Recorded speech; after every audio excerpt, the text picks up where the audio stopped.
Be inspired, supported, and empowered. This is the Global Healthy Living Foundation podcast network. But it's just crazy that after 12 years of training, I'm still asked, to justify my medical recommendations to an insurance company. Bonjour and welcome to a special Canadian edition of Talking Head Pain. I'm delighted to be here today with Dr. Leroux. She is the past president of the Canadian Headache Society and founder of both Migraine Quebec and Migraine Canada. How are you doing today, Dr. Leroux? I'm doing very well. I'm recovering from COVID, so you get a nice rusty voice. And how are you feeling from that? I'm feeling actually very well. I'm very fortunate to have mild symptoms. And you had the vaccine and the booster? I did have the whole thing. So it looks like we're not completely done with this damned virus yet. But it's good that your case is mild, so we'll continue to go in that direction. I want to start this by asking you, Dr. Leroux, if you've ever had a migraine attack and what was the worst one like if you did? So I do have migraine since I'm in my 20s. I'm very fortunate to have very few at present time. But for me, most of my migraine episodes, I can remember them because they actually had repercussions on that day. So I remember when I was giving a talk about migraine, which was funny. And I could not drive back home that night. I was an hour and a half drive and I had to take a room in a hotel. I remember it was funny because in my car, I had like a lot of Maxalt samples and I was not using triptans at the time.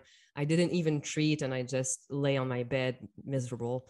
And then I slept on it and the next day it was okay. So another one I remember was my birthday party and I could not attend it for like 4 hours. So my friend said, okay, we're going to stay there until you're better. And I was better after sleeping. Then I started using triptans and it really changed my life. So now I have my trusted triptans. But I experienced my first vestibular migraine 2 years ago in Calgary. And that was very scary. I knew what it was because, I'm a headache specialist, but I just experienced a very severe vertigo. Things were shaking in front of me. I couldn't stand. I threw up in my sink.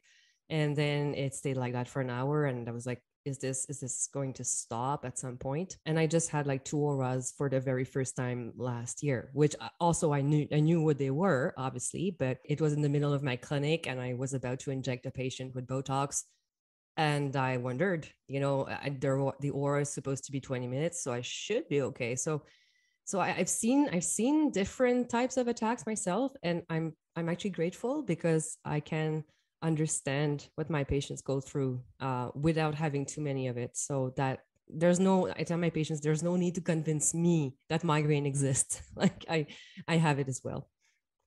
You talked about vestibular migraine. Can you explain what that is? A lot of people in our audience might not know that subset of migraine. Yes, vestibular migraine is it's a work in progress. It's not a fully scientifically accepted term yet, but it is migraine with symptoms such as dizziness and vertigo and instability. So it's when the zone of the brain that is taking care of balance and staying stable is impaired. We don't know exactly how or why, but that's a kind of migraine that is under a lot of scrutiny at present time, and it can be extremely disabling. If you can imagine having the migraine and being dizzy and nauseated and unstable at the same time. Definitely, and thank you for sharing that with us so people can be better educated. I want to know, after reading your bio, what drew you to neurology and migraine in particular, and why did you create and devote so much energy into building migraine foundations and being part of the Canadian Headache Society? Yeah, one could wonder. I chose neurology because I was and I'm still fascinated by, let's say, the humanities of neurology. So language, memory, communication, art, that kind of thing. So for me, the brain was fascinating. So that was an easy choice. But then I thought I would go into dementia research and cognitive sciences because that's what drew me there first. But one day I remember it was my first migraine clinic and I met with people with migraine for the very first time. And I heard the stories and I saw many patients and they all told me how grateful they were to the physician that treated them, how miserable their lives had been, and also how better they were with proper care. And even those who were not doing that much better were so relieved to know that, they were not alone in this, that they were not crazy. And it was a very new experience for me in neurology. I also saw patients of all ages living with migraine. And so I decided to pursue that path. I will say it's not an easy path because migraine is stigmatized, and stigmatized for patients, but also for doctors who take care of it. Like, it's not a very glamorous specialty. I think things are changing.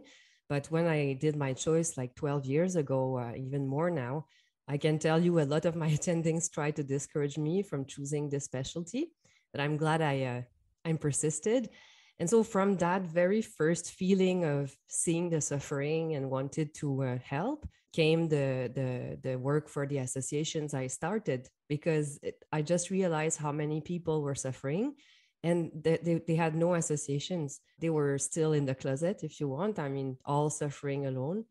And so I said, well, you don't have to be alone, but who's going to, how is it in Canada? We have Epilepsy Association, Multiple Sclerosis Association, Parkinson Association, and migraine, which is the most common of it all. And if you put all headache together, it's a huge number of people. There's no association. So for me, it was like, someone has to do it. So let's do it. And I've been very fortunate to work with great teams and meet incredible people along the way. And now both associations are charitable and growing. So I'm very happy to see the progress that we've made. You're happy too, and the world is better that you went in this direction. You're helping a lot of people. As a provider, Dr. Leroux, what are some of the challenges that you see with patients accessing treatments, and how much time do you spend advocating for your patients? I will say that migraine is so common that the vast majority of people are seen in what we call primary care. So that's like family medicine, not neurology. And I still hear a lot of the stories. I don't want to hear those stories anymore. I mean, those stories are like, I lived for 15 years without proper care because I didn't know there was better, because my family doctor didn't know better. So I think we need to, one of my passion is to educate healthcare providers so they can help their patients. So access to care, first, you have to find a doctor who knows about migraine and will take the time to work with you. Then you have to have access to treatments, and that's treatments that can be medication that you cannot necessarily afford or that are not covered. Or it can be also behavioral therapy, like psychotherapy or diet or nutrition. I'm a strong proponent of exercise as well. So there's a global approach for migraine that takes a lot of money and takes a lot of support, and not everybody can have access to that. And then in the end, well, I advocate in many ways. With Migraine Canada, we are fortunate to be able to interact with Canadian institutions that regulate medications. That's a very important part of our work. On a more bread and butter, what is my day-like thing, I can tell you I fill hours and hours of forms for our dear insurance companies. And if I knew, when you go to medicine, you never think about that. But then you wake up on Saturday morning with a pile of forms to fill. And this is part of our work. But it's just crazy that after 12 years of training, I'm still asked, to justify my medical recommendations to an insurance company. So I wish that that coverage gets easier so more patients can actually have access, because I fill the forms, but a lot of doctors will just not prescribe because they don't want to spend the time filling the forms, which I can understand.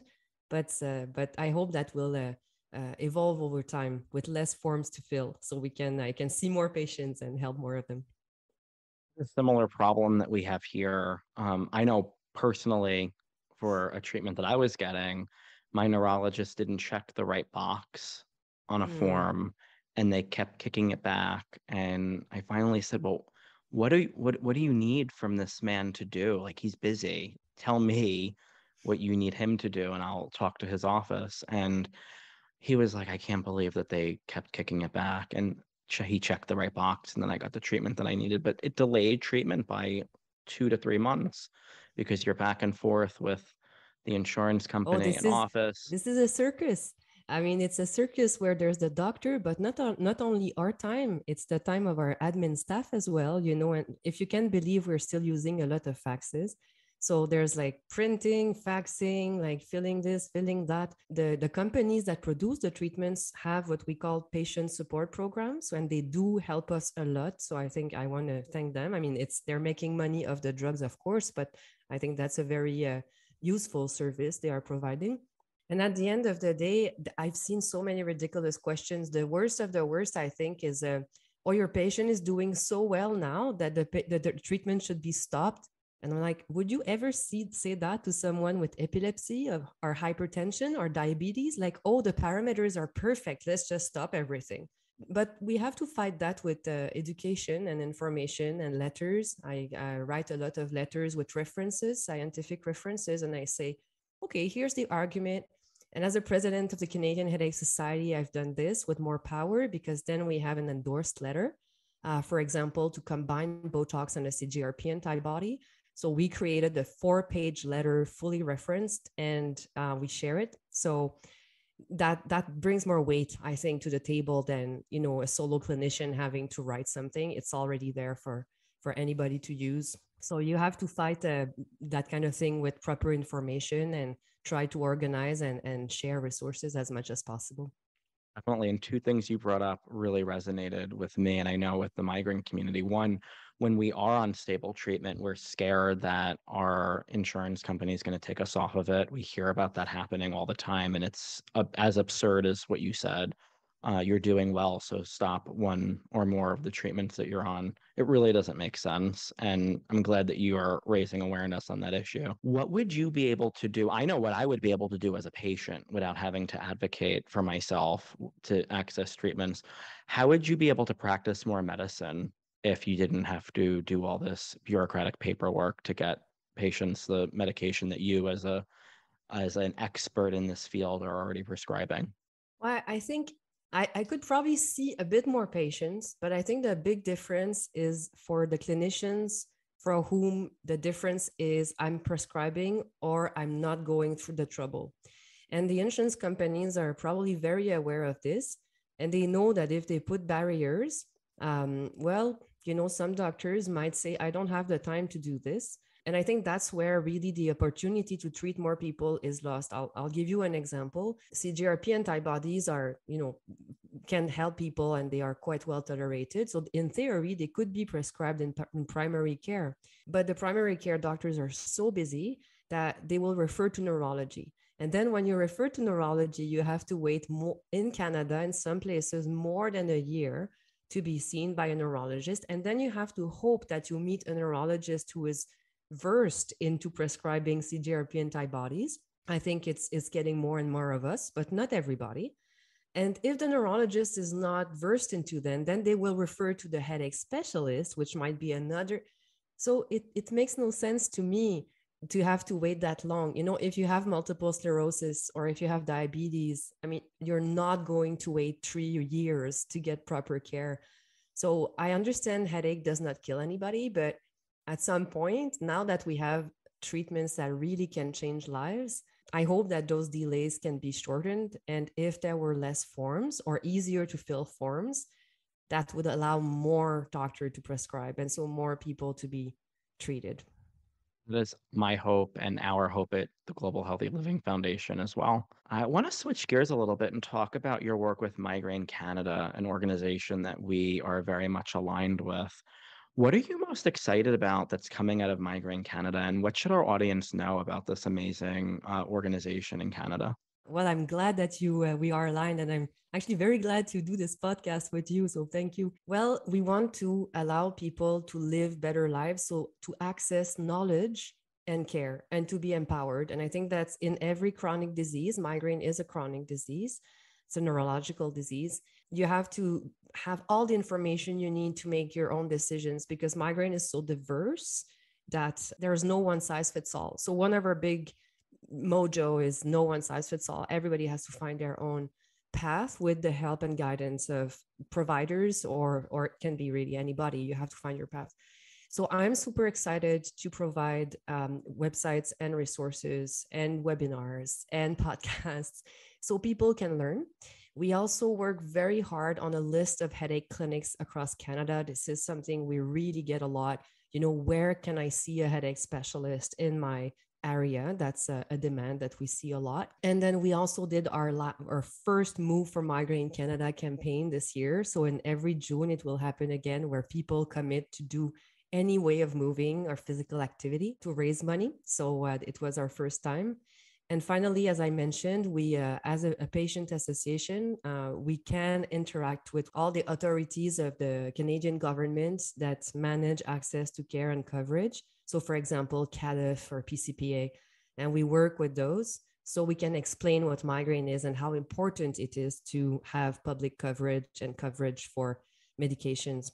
So, employers also programs are in our radar. So there's so much we're doing, and there's so many people who are coming to us with ideas and a will to help. So I'm all excited. You can see there's no end to what I would tell, but just start by coming to our website or social media, and if you have ideas or if you need anything, just send us a note and we'll try to get to it. That's wonderful. And for those listening, you could find Migraine Canada at migrainecanada.org. And the organization that Dr. Leroux mentioned, CADF, is the Canadian Agency for Drugs and Technologies in Health. Basically, it's a body that helps regulate and approve medicines, as Dr. Leroux said. Something that we're learning a lot about the Canadian landscape as we're working with groups such as yours to help amplify the voice of patients in this process.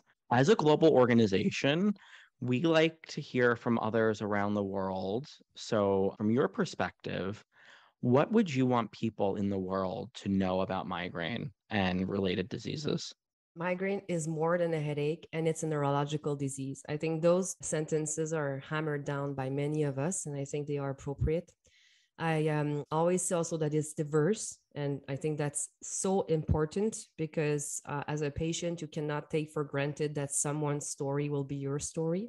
That's extremely important. And also for providers, that they don't expect to have quick tricks or quick fixes for patients.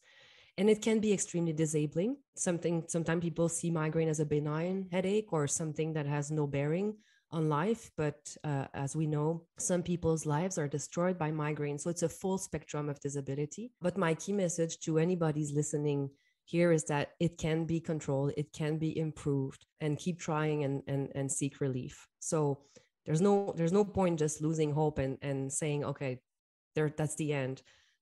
So we can do something about migraine. So I think that it's enough now of saying it doesn't exist. I think we're past that. But now we need to really bring the full gamut, the full list of treatments to people. So I would say frequent, diverse, disabling, and can be controlled. I love that. And that last part really resonates with me because I have lived with migraine since my teens. And I thought for a very long time that I was well managed. And when I really took a step back and thought about the frequency of headache days as opposed to migraine attacks and the way that that was interfering with my life in little and not so little ways, but mostly little ways. I was still working. I wasn't pulling back on that, but it was impacting me in other ways. I wasn't as active as I could be. I wasn't living the life that I really had envisioned for myself, but I didn't know that until I started to do advocacy work and work with the Global Healthy Living Foundation and really look at, is this okay for me? And why am I not trying these newer medications when I've been on all these other medications for, 2 decades? And it's something that we're passionate about educating, that it's not okay to be just okay, that we can do better with all this innovation that's out there and with providers such as yourself and organizations like Migraine Canada and Global Healthy Living Foundation and groups that are pushing to increase access. You don't have to settle. So I really, really appreciate that. That was one of the things that you highlighted that the world should know. Yeah, that really resonates. If I may add, I hear this story a lot because migraine often start when you're young, and sometimes your parents lived with it or one parent lived with it. So you learn to live with it, and then you adapt. And because there's not a lot of support or recognition from the community, well, you understand that there's no point, like asking for help or talking about it. So I've seen a lot of people just managing the best they could. But now that we have like those treatments that work, some people say, oh my God, I had forgotten what it was, not to have to think, because then I can do a bicycle ride. I can go to the restaurant. I can study like I want to study. I want to play with my kids. So I think there's a lot of underestimation of the migraine burden, what we call the migraine burden, and even what we call the interictal burden, which is in between attacks. All those decisions, all this mental load that people have to constantly watch, constantly monitor, constantly avoid. So I agree. I've seen quite a bit of patients now that thought they were okay or not that bad because, they were better than before.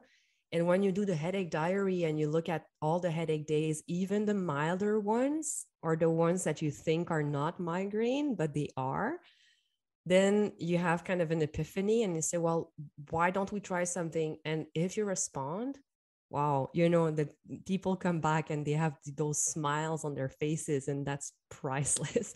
Did they tell you that you just gave back their life? And that's exactly why I went to medicine. So yeah, I mean, that's something that changed in my practice over the last few years, that I realized that myself, even being an advocate, even being a specialist, even being super aware, I was underestimating my patient's burden. Amazing. I get shocked to this day, and I know this is reality, that people have never experienced a migraine, let alone a headache, because I lived with a headache every day. And I just thought everyone had a headache, like it was a normal experience. And now I don't live with a headache every day. And this past weekend, I was able to, and I posted this on my Twitter, I woke up with a bad attack, which really hasn't happened in a while. And in the past, a bad attack would mean I would be out for a day or two. And I took medication and was able to go for a walk and jog about 4 hours later. And after that, I was like, wow, this is amazing.